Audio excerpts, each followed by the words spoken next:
encaustic painting, you want to have a sturdy table that's at a comfortable height for you. We just got these at an office supply store. And then we cover the surface with brown paper. And it's nice because when you're done with sessions, you can just peel it off and put down new paper. And for encaustic painting, we'll go through all the materials in detail, and you can always send us questions. We always want to paint with our hot wax onto a wood substrate. These are just panels that you can buy locally or online. And the blue around them is painter's tape. We just buy these at the hardware store. A lot of these materials you can find easily. And we also like to have paraffin. So one of the things that's important for any encaustic studio, besides of course good ventilation, which means windows open, fans venting out if you need to, or just a large space with doors rolled open or wide open. One of the things we use is paraffin, and it's only used to clean the brushes if you wish. Some people choose to clean the brushes right directly onto a hot plate. I learned early on that one of these of household canning wax just goes neatly into a can, you melt it down, and then over time you can just set your brushes right in there and it will clean them, and then you'll dab them on a rag. A rag is a handy thing to have in any encaustic studio. Sometimes I'll get towels or sheets and just cut them up, but you'll use it for a wide variety of things. So that's the paraffin. Also, having pliers is handy. We'll show you this more when we move over to the hot plates, but just to be able to pick things up and move them around and protect yourself from the hot cans is nice to have. Brushes in general for your wax medium, which means beeswax mixed with damar, and we'll get into that. You want to have wood-handled brushes and natural bristles, and you can get these at any hardware store, Home Depot, etc. And then pottery scraper tools are handy if you know any ceramicists or potters, or just go to a pottery supply place and get those. Here is your wonderful 1 pound cake of beeswax. This is considered lighter in color.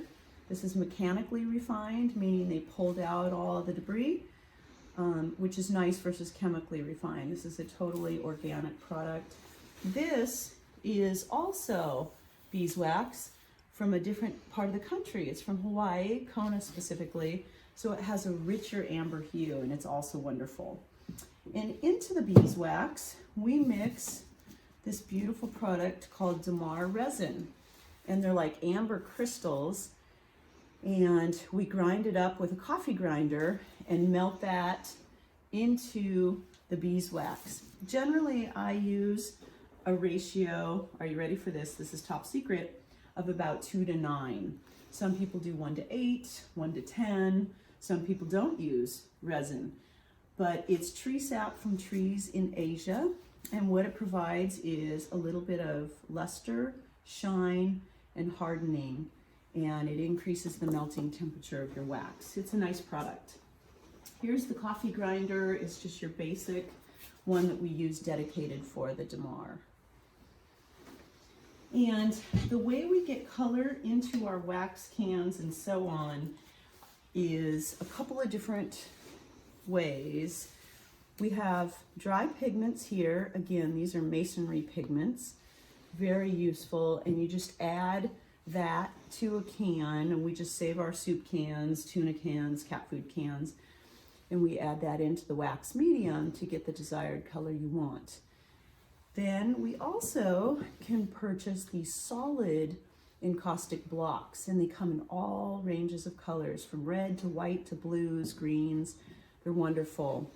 Additionally, we use oil paints that you buy in the tube, and some people like to spread it onto a napkin first to let the oil weep out over a day.